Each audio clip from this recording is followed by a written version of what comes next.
ادع إلى سبيل ربك بالحكمة والموعظة الحسنة وجادلهم بالتي هي أحسن إن ربك هو أعلم بمن ضل عن سبيله. إن الحمد لله نحمده ونستعينه ونستغفره ونعوذ بالله من شرور أنفسنا وسيئات أعمالنا من يهده الله فلا مضل له ومن يضلل فلا هادي له وأشهد أن لا إله إلا الله وحده لا شريك له وأشهد أن محمدا عبده ورسوله. يا أيها الذين آمنوا اتقوا الله حق تقاته ولا تموتن إلا وأنتم مسلمون. يا أيها الناس اتقوا ربكم الذي خلقكم من نفس واحدة وخلق منها زوجها وبث منهما رجالا كثيرا ونساء واتقوا الله الذي تساءلون به والأرحام إن الله كان عليكم رقيبا. يا أيها الذين آمنوا اتقوا الله وقولوا قولا سديدا يصلح لكم أعمالكم ويغفر لكم ذنوبكم ومن يطع الله ورسوله فقد فاز فوزا عظيما. أما بعد فإن أصدق الحديث كتاب الله وخير الهدي هدي محمد صلى الله عليه وسلم وشر الأمور محدثاتها وكل محدثة بدعة وكل بدعة ضلالة وكل ضلالة في النار. All the praises are due to Allah. We seek His forgiveness and we seek His aid. And we bear witness that there is no deity worthy of worship except Allah alone, and that the Prophet Muhammad ﷺ is his final servant and messenger. And verily, the best of speech is the speech of Allah, and the best of guidance is the guidance of the Prophet Muhammad ﷺ. And verily, all the newly invented affairs in the religion are innovations, and every innovation in the religion is a misguidance, and every misguidance is in the hellfire and leads to the hellfire. Greetings, my dear brothers and sisters. Assalamu alaikum wa rahmatullahi wa barakatuh.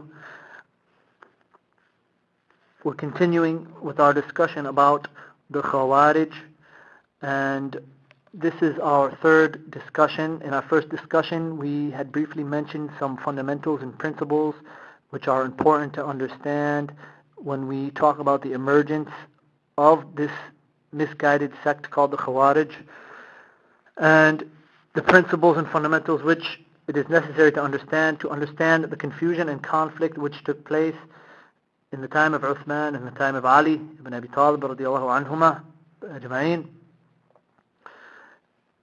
And we mentioned those principles so that when we get into the history of the Khawarij, we start talking about the stories and what happened, inshallah, we can understand them properly based upon the understanding of Ahl Sunnati wa Jama'ah.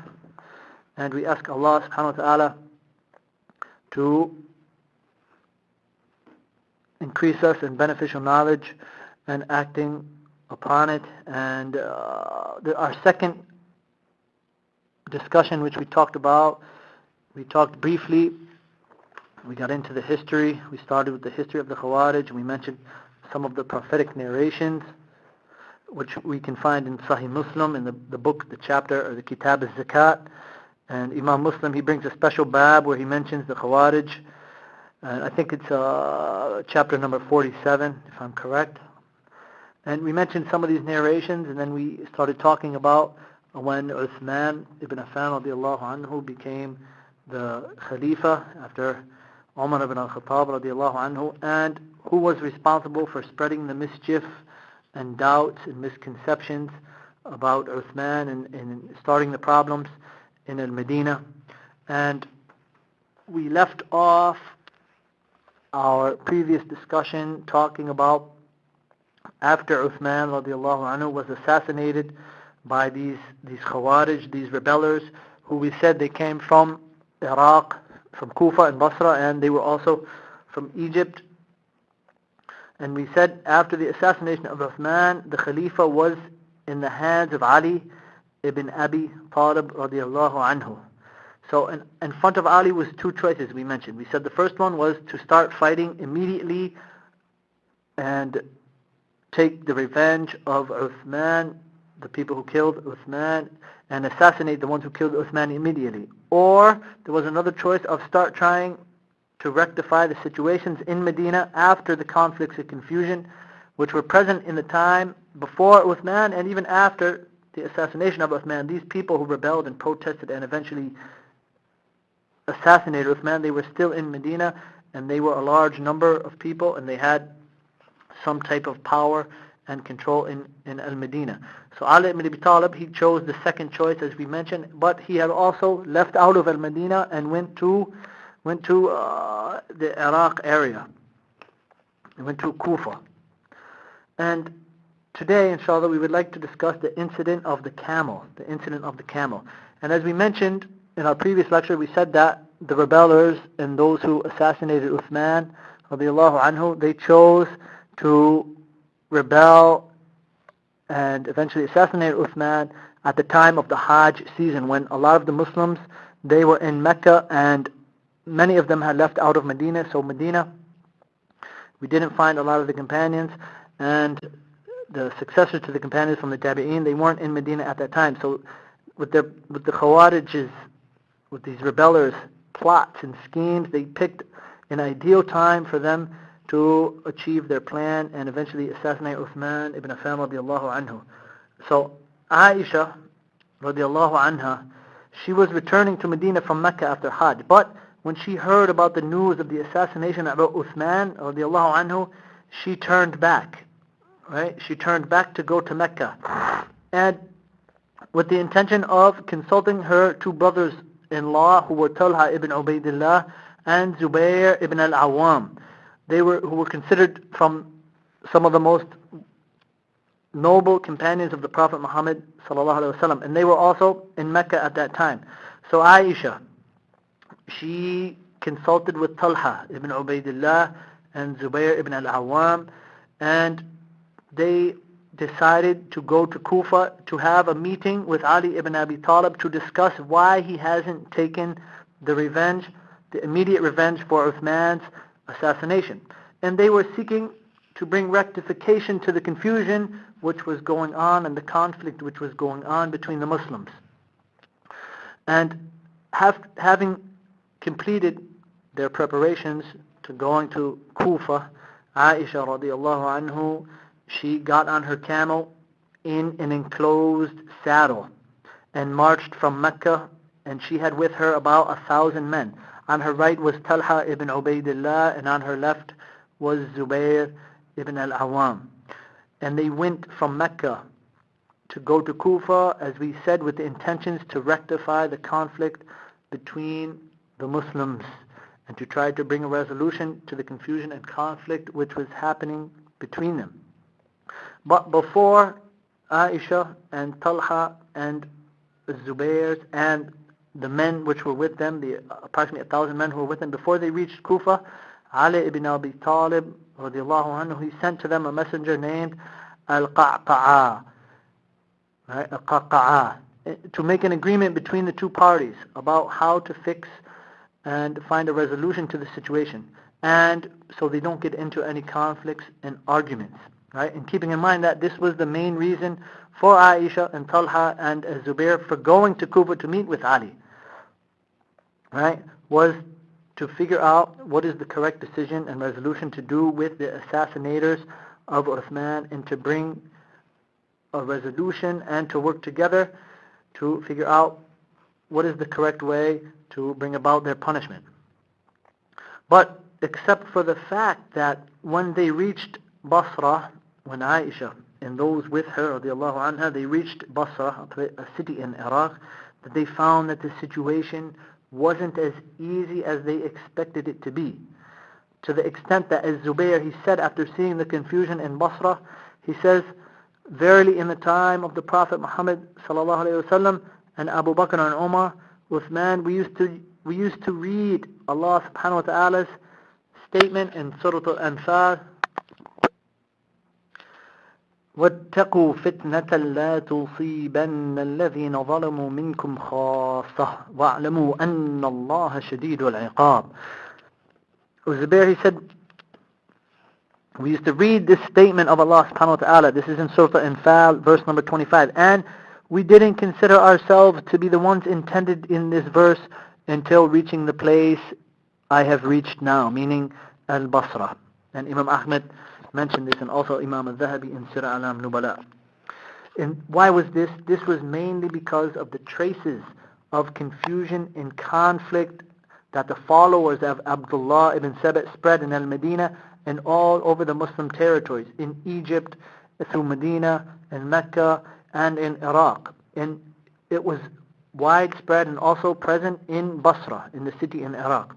So when Aisha, Zubair, and Talha, they reached Basra, Ali ibn Abi Talib, he had pitched a tent, a meeting tent, between the two camps for 3 days, in which this tent was used to have consultation and have meetings. And during this time, Ali, as Zubair and Talha, they would meet. They discussed how to bring resolution to these conflicts and confusion which was going on between the companions, until on the 3rd day, in the afternoon, the tent was taken down. And the reason for this sudden change of events is not known, but many of the historians have said that some of the followers of Abdullah ibn Saba, with their evil schemes and plots and intentions, were at the root of this. And following this, some of the followers of Abdullah ibn Saba, they stayed the night amongst the army from Kufa to impose and attack on the army from Basra, right? They stayed in the army of Ali ibn Abi Talib radiallahu anhu, right? To impose an attack on the army of Aisha, or those that left Mecca to meet with Ali to try to bring a resolution to the problem. And these followers of Abdullah ibn Saba, they snuck in the ranks between the two armies and started confusion between them. So what did they do? They carried out their plan in the morning and attacked the people from Basra. They came as if they were with Ali ibn Abi Talib, and they started attacking the people from Basra. And accordingly, they defended themselves as anybody would do.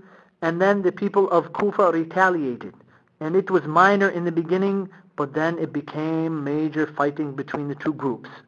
Each side thought that their opponents were responsible for starting the fight, until everyone was so confused that they had no choice except to defend themselves.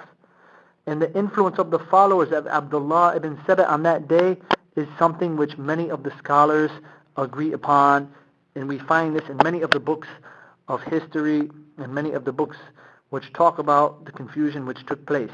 And it is important, my brothers and sisters, to keep in mind that the fighting which took place that day was not the choice of Ali, nor the choice of Aisha, nor Zubair, and nor Talha, radiallahu anhum ajma'in.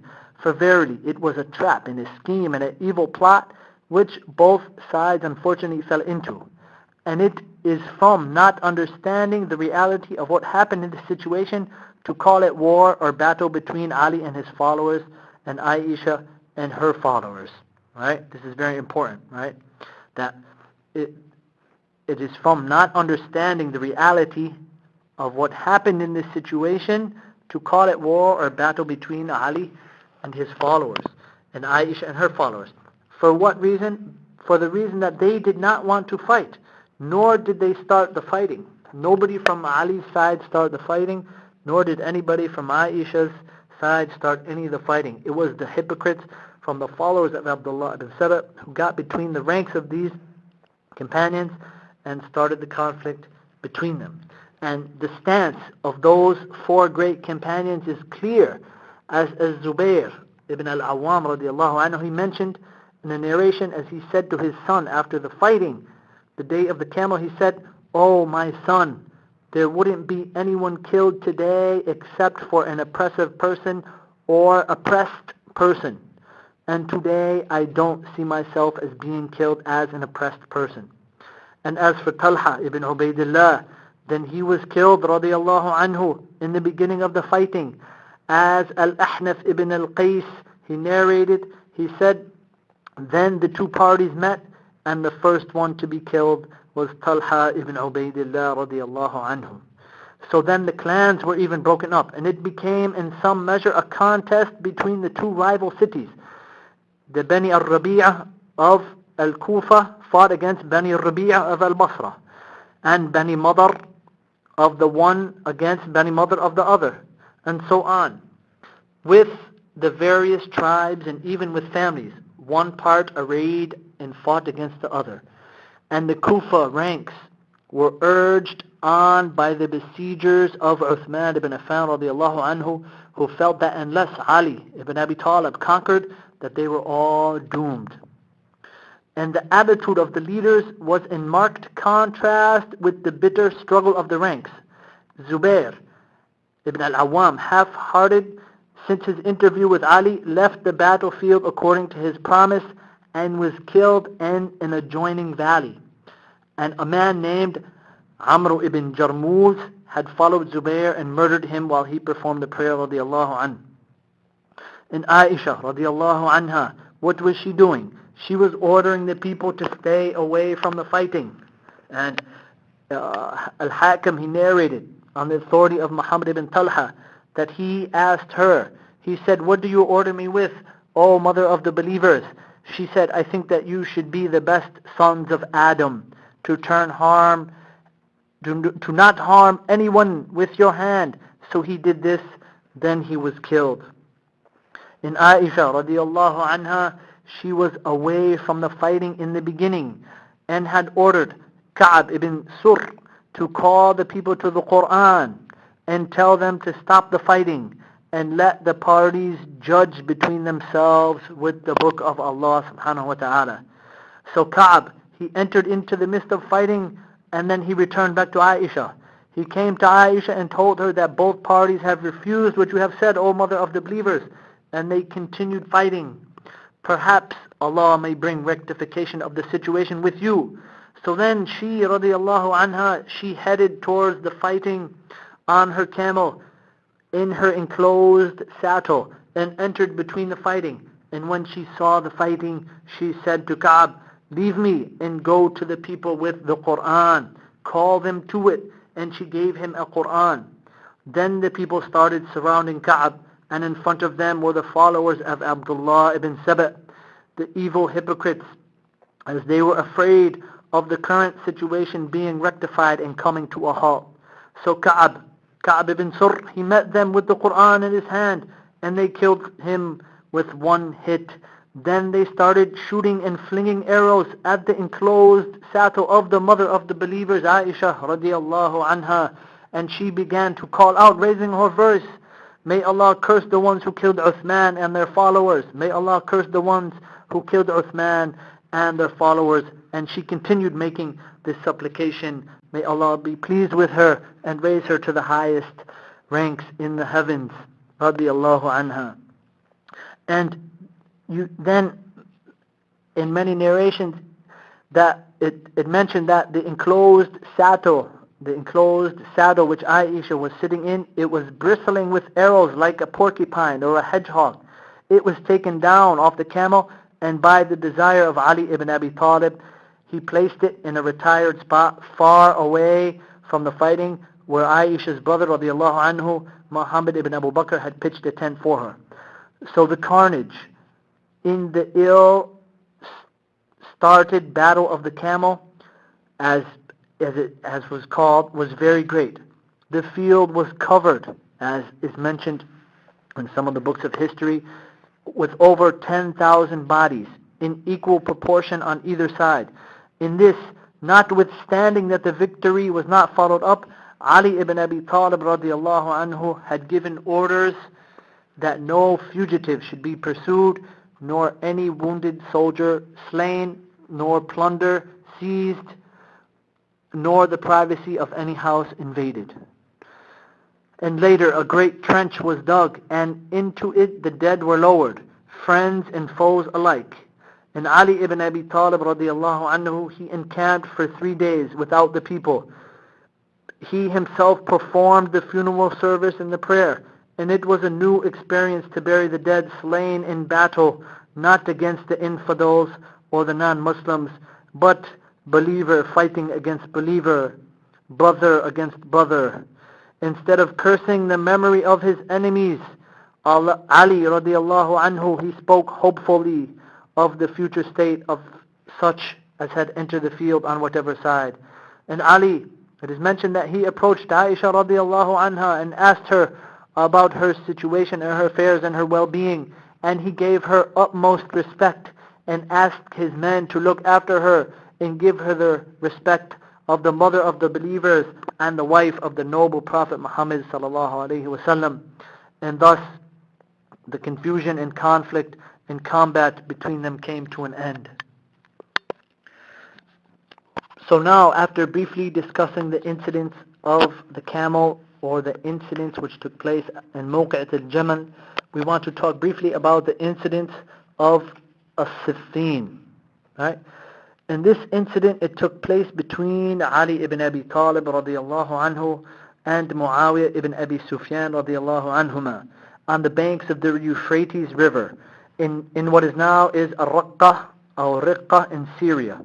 And following the controversial murder of Uthman ibn Affan radiyallahu anhu, as we know, Ali ibn Abi Talib had became the Khalifa, but some were hesitant to accepting him throughout all of the Muslim empire.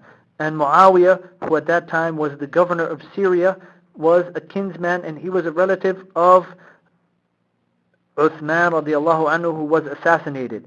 And Muawiyah, he wanted the murderers to be brought to justice, and he wanted the assassinators to be brought to justice. And the result was the engagement at Siffin. And however, the incident was indecisive, and the two parties agreed to an arbitration which was equally indecisive. Muawiyah radiallahu anhu, he didn't feel comfortable in recognizing Ali ibn Abi Talib radiallahu anhu to be the Khalifa until those ones who were responsible for Uthman's murder be brought to justice. And this demand was of course unacceptable to Ali, who saw Muawiyah as motivated by ambition. As compromise was impossible, the negotiations remained deadlocked, but both sides were reluctant to fight because it would mean killing between the Muslims, and which all of them did not see to be permissible. So Ali, he made one final demand for Muawiyah's army to submit to him as the Khalifa, but unfortunately they had refused. And as a result, on the 8th of the month of Safar in the year 36, Ali gave the order for a full attack, and the major part of the Battle of Siffin began. The battle lasted all day and even went into the night. The fighting lulled a little in the darkness, but started again even more fiercely the following day. And the fighting continued fiercely into a third day, and casualties mounted, including Hashim ibn Utbah and Ammar ibn Yasir, both companions of the Prophet Muhammad sallallahu alaihi wasallam. And both sides had by now ran out of ammunition for their bows and arrows, and so the battle was fought by hands, fighting hand to hand. Both Ali and Muawiyah radiallahu anhuma were not unhappy at the heavy losses both sides were taking, and Muawiyah took Amr's suggestion. He told his bodyguards to put pages from the Quran on their lances and shout, "The Book of Allah, we want judgment by the Book of Allah. This is what shall decide between us."